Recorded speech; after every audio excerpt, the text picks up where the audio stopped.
दादी ने अर्णव जी को समझाया कि वो समर और रूही को दूसरे घर जाने के लिए खुशी खुशी विदा करे। वहीं रूही को समझ नहीं आ रहा था कि वो राजवीर से कैसे बात करे।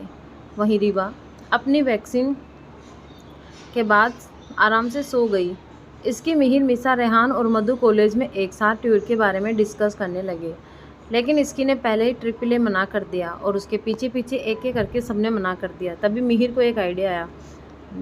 मिहिर ने सबसे कहा, मुझे एक बहुत धांसू आइडिया आया है। मिसा ने उसकी टांग खींचने के लिए कहा, क्या कीर्ति को भूल रहा है तू? मिहिर को लगा मिसा का मजाक बिल्कुल अच्छा नहीं लगा। उसने मिसा से कहा, तू कभी तो कुछ अच्छा सोच लिया करो, और अगर सोच नहीं सकती तो कम से कम बोला मत करो। रेहान को लगा अगर इन दोनों को अभी के अभी शांत नहीं करवाया गया तो यही कॉलेज में घमासान युद्ध हो जाएगा। रेहान ने मिसा से कहा, मिसा तुम्हें पता है तुम गुस्से में बहुत क्यूट लगती हो। मिसा ने मुँह बनाते हुए कहा, ठीक है तो आज के बाद मैं तुम्हारे साथ गुस्से में ही रहूँगी।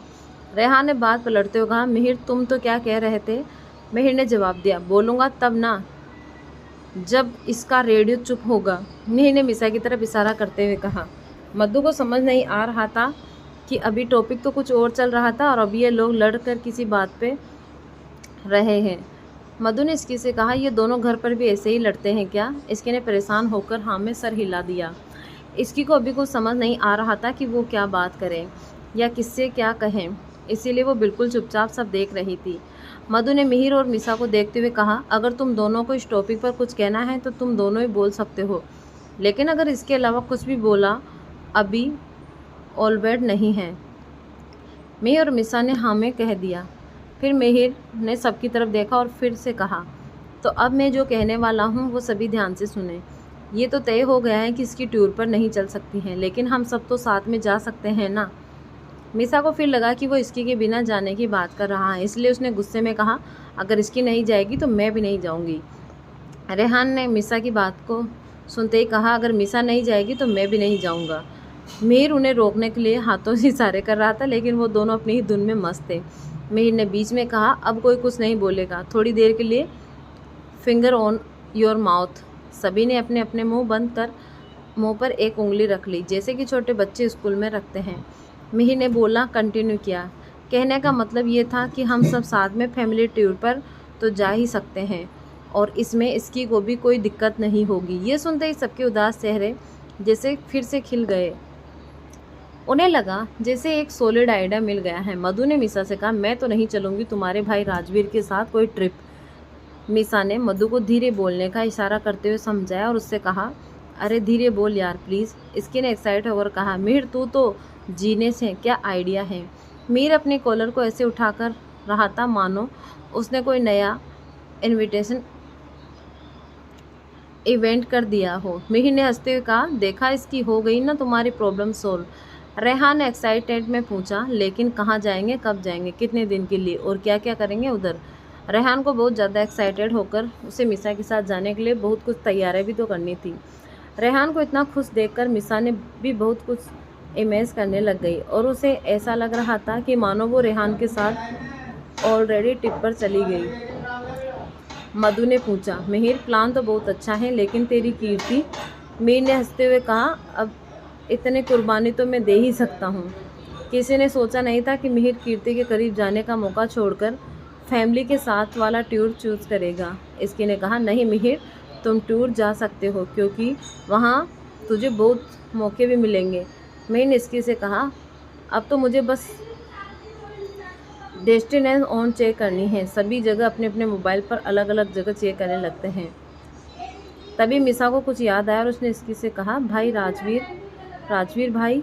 इसकी ने पूछा, क्या राजवीर भाई? मिसा ने फिर कहा, उनसे कौन पूछेगा? इसकी ने बहुत कॉन्फिडेंस से कहा, हम सब। वहीं सब उंगली इसकी की तरफ ही पॉइंट कर रहे थे। इसकी ने घबरा कर कहा, यह मुझसे नहीं होने वाला है, जाना तो सबको है, तो मैं क्यों सबसे आगे? मिसा ने हाथ जोड़ते हुए कहा, क्योंकि हमें मरने का शौक़ नहीं है। वो अब देखते हैं तब भी जान निकल जाती है यार। अगर उनसे कुछ पूछना पड़ता है तो ना जाने क्या होगा। मिहिर ने मिसा की बात को सपोर्ट करते हुए कहा, इसकी बात तो तुम्हें ही करनी होगी। इसकी ने मिहिर से कहा, अच्छा तो उस रात तुम और रेहान कैसे इतने आराम से बात कर रहे थे राजवीर से जब उन्हें मेरे खिलाफ भड़का रहे थे? रेहान ने बात को संभालते हुए कहा, इसकी ऐसा बिल्कुल भी नहीं था। हमने तुम्हारे खिलाफ तो कुछ भी नहीं कहा था, और तुम्हें लगता है क्या कि कहीं तुम्हारे खिलाफ कुछ सुन सकते हैं?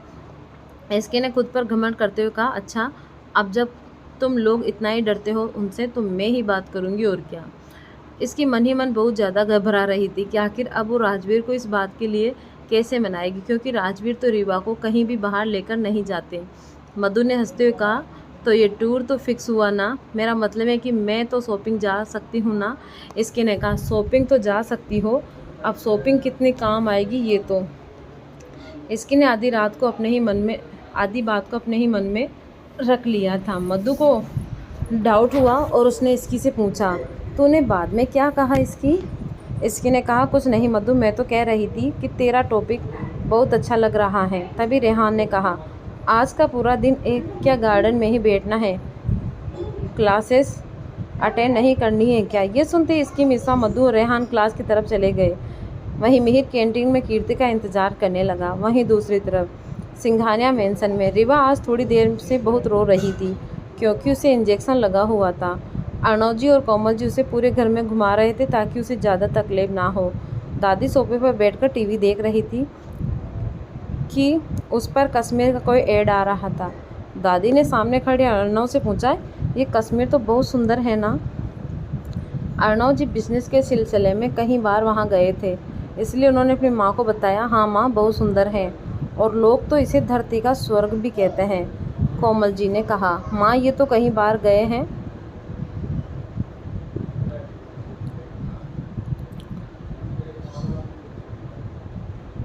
पर मुझे नहीं ले गए। दादी ने अर्णव जी से कहा, अर्णव तो ले जाना बहू को कभी, अब तो राजवीर भी है तेरे साथ, तो अब तो अपनी बीवी के लिए टाइम निकाल ले। तभी रीवा अचानक से ज़ोर से रोई तो कोमल जी उसे चुप करवा रही थी, और अर्णव जी बोले, लगता है हमारी रीवा को भी अपनी दादी के साथ कश्मीर जाना है। और तीनों हंसने लगे। वहीं दूसरी तरफ शाम के समय राजवीर के ऑफिस में, आजकल राजवीर ऑफिस में बहुत ही ज़्यादा बिजी रहता था, और तो और अपना काम कर ही रहा था कि उसके पास एक कॉल आया। राजवीर ने कॉल देखा तो उसके ऊपर इसके का नाम आ रहा था। राजवीर ने तुरंत कॉल उठाया और कहा, इसकी कुछ ज़रूरी है क्या? इसकी ने एक्साइटमेंट से कहा, मुझे आपसे कुछ बात करनी है। राजवीर का मूड बहुत ऑफ था, इसीलिए उसने सीधा बोला, हाँ बोलो। इसकी समझ गई कि राजवीर अभी ठीक मूड में नहीं है, और अगर अभी उसने ऐसे कुछ कहा तो बात बनने की जगह बिगड़ जाएगी। इसकी ने कहा, वो मैं आपको बता रही थी कि आज मेरी क्लास बहुत अच्छी थी। राजवीर ये तो समझ गया कि इसकी ने किसी और काम में से फ़ोन किया, लेकिन वो बता नहीं। राजवीर ने इसकी से कहा, जो भी बात है इसकी मुझे घर पर बता देना, अभी मैं बिजी हूँ। इसकी को समझ नहीं आ रहा था कि आजकल राजवीर को हुआ क्या है, आखिर क्यों वो इतना शांत रहने लगे हैं। इसकी ये सब सोच ही रही थी कि मिसा ने उससे पूछा, आज घर नहीं चलना है क्या? इसकी तुरंत मिसा के पास चली गई। सिंघानिया मेंशन में आज मिसा इसकी को घर आने की बहुत एक्साइटमेंट थी, क्योंकि आज उन्हें घर पर अपने फैमिली टूर के बारे में बताना था। कोमल जी, अर्णव जी और दादी जी सोफे पर बैठे थे। ये तीनों भी वहीं बैठ गए। अर्णव जी ने पूछा, क्या बात है, आज तो कॉलेज के बाद भी तुम सबके चेहरे इतने खिले हुए हैं, वरना हमेशा तो ऐसे आते हो जैसे वहाँ मजदूरी करते हो। मिसा अपने डैड के पास बैठकर बोली, डैड आप बहुत स्मार्ट हो, आपको बिना बोले सब पता चल जाता है, मुझे तो लगता है आप दुनिया के बेस्ट डैड हो। कोमल जी ने कहा, अजी ध्यान से अभी तारीफ आई है तो उसके पीछे पीछे कोई ना कोई फरमाइश भी आने वाली है। अर्णव जी ये बात सुनते ही हंसने लगे। मिसा ने कहा, मम्मा आप क्यों जल रही हो जब मैं अपने डैड की तारीफ़ कर रही हूँ? तभी मीर ने कहा, मम्मा आप और दादी भी तो हमें कितना प्यार करते हो और कितना ध्यान रखते हो। दादी ने कहा, अरे मेरा बच्चा, इसकी तू ही बता दे कि आज तुम तीनों के बीच क्या खिचड़ी पक रही है। इसके ने बिना वेट किए सीधा बोल दिया, दादी हमें फैमिली टूर पर जाना है। दादी ने इसकी बात सुनते ही कहा, अर्णव बच्चों का मन है तो घुमा ला किसी गार्डन में। अर्णव जी ने अपनी माँ से कहा, गार्डन नहीं जाना है माँ, इन्हें कहीं दूर 4-5 दिन के लिए जाना है। दादी ने कहा, अच्छा तो राजवीर से बात कर लो और चले जाओ। इसके ने कहा, दादी चले जाओ नहीं, आप भी चलोगे। सभी ने आगे इस बारे में खूब डिस्कस किया और बात राजवीर के फैसले पर आकर ही रुक गई। सभी डिनर करके अपने अपने कमरे में चले गए। वहीं राजवीर आज घर आया और सीधा अपने स्टडी में चला गया। कोमल जी जब रीवा को देने के लिए इसके पास आई तो उन्होंने उससे कहा। राजवीर ने आज खाना भी नहीं खाया। इसकी ने सरप्राइज होकर पूछा, वो आ गए? कोमल जी ने कहा, हाँ, अपने स्टडी में हैं। इसकी ने रीवा को सुलाया और राजवीर के पास खाना लेकर गई और बोली, खाना क्यों नहीं खाया आपने? राजवीर ने कहा, मन नहीं है। तभी इसकी ने कहा, मुझे नहीं पता, मैं खिला रही हूँ, आपको खाना होगा। इसकी बहुत प्यार से राजवीर को अपने हाथों से खाना खिलाने लगी। राजवीर अपना काम करते हुए खाना खा रहा था। राजवीर को समझ नहीं आया कि आज इसकी उस पर इतना मेहरबान क्यों हो रही थी। राजवीर ने इसकी से पूछा, क्या बात है इसकी, आज इतनी सेवा? इसकी ने राजवीर से कहा, ऐसा क्यों लग रहा है आपको? मैं तो आज आपके पैर भी दबाऊंगी। ये सुनते ही राजवीर ने सीधा पूछा, काम बताओ इसकी। राजवीर ने इतनी सख्त आवाज़ में कहा कि इसकी और टाल नहीं सकती थी। उसने सीधा कहा, मुझे नहीं, हमें मतलब पूरी फैमिली को फैमिली टूर पर जाना है। ये बोलकर वो सीधा वहाँ से बाहर आ गई। इसकी ने जैसे ही टूर पर जाने का मना किया तो सबने उसे मनाने की कोशिश की, लेकिन वो नहीं मानी। तो मिहिर ने उसका दूसरा रास्ता निकाला कि पूरी फैमिली एक साथ कहीं ट्रिप पर जाएंगे। घर पर अर्णव जी और दादी से बात हुई तो उन्होंने फैसला राजवीर पर छोड़ दिया। इसकी ने राजवीर से बात करने की सोची, लेकिन उसका मूड ऑफिस की वजह से बहुत ख़राब था। लेकिन फिर भी इसकी ने राजवीर से बात की। राजवीर ने जैसे इसकी के मुँह से ये बात सुनी कि पूरी फैमिली को साथ में टूर जाना है, तो उसने मन ही मन सोचा कि रीवा जब से हुई है तब से इसकी कहीं भी घूमने नहीं गई थी। राजवीर ने अपना काम बंद किया और सीधा इसकी के पीछे अपने कमरे में चला गया। उसने अंदर जाकर देखा कि इसकी वॉशरूम में थी और रीवा बहुत आराम से सो रही थी। रीवा को सोते हुए देखकर राजवीर को बहुत सुकून मिलता। उसको ऐसा लगता जैसे कि कोई तो दुनिया में बेफिक्र सो रहा है, जिसे कल क्या होगा या किसी और बात की कोई भी चिंता नहीं थी। राजवीर भी रीवा को एकटक देखने लगा। तभी इसकी बाथरूम से बाहर आई और उसने देखा कि राजवीर वहाँ बेड पर बैठा हुआ था। इसकी ने राजवीर की तरफ देखा और कहा, ऐसे क्या देख रहे हो राजवीर? राजवीर ने जवाब दिया, कुछ नहीं, इसकी बस कभी कभी मैं तुम्हारे साथ कुछ ज़्यादा ही रूड हो जाता हूँ और आजकल काम का भी बहुत स्ट्रेस है जब से तुम्हारे। राजवीर बातों ही बातों में उदय प्रताप का जिक्र करने वाला था, लेकिन वो रुक गया क्योंकि उसने अभी तक इसकी को उनके बारे में कुछ नहीं बताया था। राजवीर ने इसकी को अपने पास बुलाते हुए कहा, इसकी यहाँ आओ। उसने अपने बेड के पास इशारा करते हुए कहा, मेरे पास आकर बैठो। इसकी को राजवीर की आवाज़ सुनकर ऐसा लगा जैसे कि वो उसे अपने मन की कोई बात कहना चाहता हो। वो भी राजवीर के पास आकर बैठ गई और उसे देखने लगी। आज जब वो इसकी के पास बैठा था तो उसे ऐसा लग रहा था कि वो बस उसका हाथ थाम ले और उसे खूब बातें करे। उसने इसकी से पूछा, तो कहाँ जाना है मेरी मैडम को? इसकी ने जैसे राजवीर के मुँह से ये सुना तो वो इतनी खुश हो गई कि उसने तुरंत तेज़ आवाज़ में कहा, कहीं भी। उसने खुशी के मारे अपने दोनों हाथों से ताली बजाई जैसे कि वो किसी मिशन में सक्सेसफुल हो गई हो। राजवीर ने इसकी से कहा, मम्मा अभी रीवा उठ जाएगी अगर आप इतना एक्साइटेड होकर ताली बजाओगी तो। तभी इसकी को भी रियलाइज़ हुआ कि उसे आराम से बात करनी चाहिए। उसने धीरे से कहा, हाँ, अगर ये उठ गई तो तब तो हमें भी सोना होगा। राजवीर ने हंसते हुए कहा, तुम कब से इतना डरने लग गई? तुम तो किसी से भी नहीं डरती हो। इसके ने कहा, मुझे अपनी नींद बहुत प्यारी है, लेकिन अब अगर ये उठ गई तो हो गई नींद। राजवीर ने बहुत प्यार से इसकी के सर पर हाथ फेरते हुए कहा, तभी तुम्हें घूमने जाना है क्योंकि तुम्हें बहुत नींद लेनी है। इसकी ने शर्माते हुए कहा, ओह हो गए बात, मुझे अच्छा लगा कि आपने मेरी बात को कॉन्स्टेड तो किया। राजवीर ने कहा, मुझे तो अब सारी ज़िंदगी आपका ही हुक्म मानना है। राजवीर इसकी को खुश देखना चाहता था, इसलिए उसने इसकी से कहा, बताओ ना अब कहाँ जाने का मन है? इसकी ने कहा, मुझे ना एक्चुअली दादी बोल रही थी कि उन्हें कश्मीर देखना है। तभी राजवीर ने उससे कहा, अच्छा तो पूरा परिवार इन्वॉल्व है इसमें और इसीलिए तुमने मुझे दिन में कॉल किया था? इसकी ने शर्माते हुए कहा, हाँ किया था, लेकिन था इसलिए कुछ नहीं कह पाई क्योंकि आपका मूड ठीक नहीं लग रहा था। राजवीर ने इसकी का हाथ पकड़ते हुए कहा, अच्छा जी, तो अब आपको मेरी आवाज़ से मेरी मूड का अंदाज़ा हो जाता है। इसकी ने राजवीर की आंखों में देखते हुए कहा, मुझे तो अब आपका साइलेंस भी समझ आता है। राजवीर ने इसकी की आंखों में प्यार से देखते हुए पूछा, और क्या क्या समझने लगी हो? इसके ने कहा, बस धीरे धीरे सब समझ जाओगे मिस्टर अकड़ू। राजवीर ने बोई चढ़ाते हुए कहा, अच्छा जी, स्टडी रूम से तो मैं यहाँ आया हूँ बात करने के लिए और मुझे अकड़ू बोल रही हो। इसकी ने हंसते हुए कहा, बीवी के लिए तो इतना करना ही पड़ता है, वरना तो इसके नुकसान भी पति को ही झेलने पड़ते हैं क्योंकि बीवी तो बीवी होती हैं। इसकी अपनी सभी बातों और फीलिंग्स बेकरारी से राजवीर को बता रही थी। वहीं राजवीर भी बहुत ही आराम से सभी बातें मानने लगा था। वो समझ चुका था कि इसकी अब टैपली वाइफ बन चुकी हैं और वाइफ के आगे तो हस्बैंड की वैसे भी कम ही चलती हैं। इसकी ने राजवीर से कहा, देखो आपने मुझे टॉपिक से भटका दिया ना। हाँ तो मैं कह रही थी कि दादी ने कश्मीर का बोला है। राजवीर ने इसकी की बात सुनी और कुछ सोचने लगा। थोड़ी देर सोचकर बोला, इसकी कश्मीर इस मौसम में बहुत ठंडा होगा और दादी और रीवा बहुत परेशान हो जाएंगे। इसकी ने राजवीर की बात का जवाब दिया। उसने फिर राजवीर की तरफ देखा और उनसे कहा, मैंने तो ये सोचा ही नहीं था।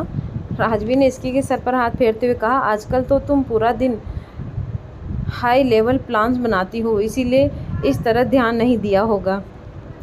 राजवीर इसकी को ये बात कहकर चिढ़ा रहा था क्योंकि एक दिन पहले इसकी ने उसे बताया कि वो लव गुरु बन गई हैं। इसकी ने राजवीर के सामने रूठने की एक्टिंग करते हुए कहा, हाँ हाँ मैं तो हूँ ही बड़ी स्मार्ट। राजवीर ने इसकी को प्यार से गले लगाते हुए कहा, राजवीर सिंघानिया की वाइफ हो, स्मार्ट तो होगी ही, इसमें कोई डाउट नहीं है। राजवीर ने इसकी को बहुत प्यार से समझाते हुए कहा, इसकी रीवा अभी टूर के लिए बहुत छोटी है और मुझे कुछ ऐसा काम है जिसकी वजह से मैं नहीं आ पाऊँगा और अकेले तो नहीं तुम्हें जाने कहीं दूँगा। ये सुनते इसकी बहुत ज़्यादा उदास हो गई। उसका चेहरा ऐसे लटक गया जैसे एक बच्चे के हाथ से कोई प्यारा खिलौना छीन लिया जाए। राजवीर ने इसकी को समझाते हुए कहा, इसकी मैं सब कुछ समझ सकता हूँ और बोल रहा हूँ। इसकी ने रूठी आवाज़ में कहा, हाँ आप तो बहुत समझदार हो ना, आपको बस अपने बिजनेस के लिए टाइम है, हमारे लिए नहीं।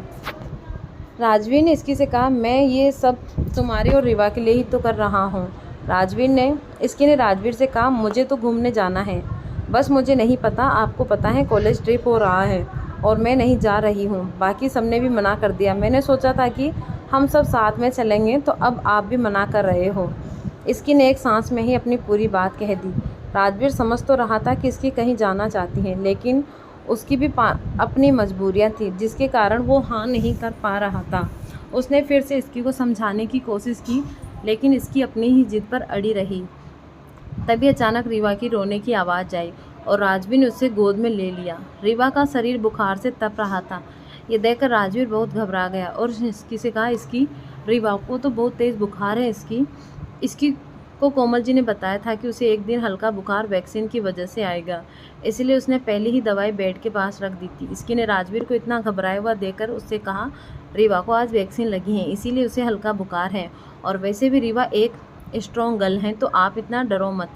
राजवीर ने जैसे ये सुना उसकी सांस में सांस आई। उसने इसकी से कहा, तुम अभी बस रीवा का ध्यान रखो और मैं ठंडी पट्टी लेकर आता हूँ। इसके ने रीवा को दवाई देकर दूध पिलाया और वो उसकी गोद में ही सो गई। जब तक राजवीर ठंडी पट्टी लेकर आया तब तक इसकी और रीवा दोनों ही सो चुके थे। राजवीर ने रीवा के सर पर थोड़ी देर ठंडी पट्टी रखी और उसे अपने पास सुला लिया। अगली सुबह राजवीर ने सारी बात रीवा का ध्यान रखा, इसीलिए उसका हर सुबह भरी था लेकिन रीवा की एक आवाज़ पर वो उठकर बैठ गया और उसे संभालने लगा। राजवीर ने देखा कि इसकी अभी भी सो रही थी और उसने रीवा को अपनी गोद में लिया और उसे लेकर घूमने लगा।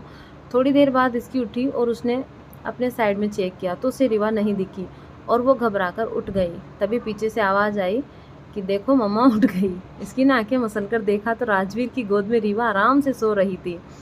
राजवीर ने आज ऑफिस ना जाने का फैसला किया क्योंकि आज वो रीवा के साथ रहना चाहता था। इसकी राजवीर से ज़्यादा बात नहीं कर रही थी और उसे जो कुछ भी कह रही थी वो भी इशारों से बोल रही थी। तभी राजवीर ने कंप्लेन करते हुए रीवा से कहा, मम्मा तो डेढ़ से नाराज़ है, रीवा को आइडिया दो ना।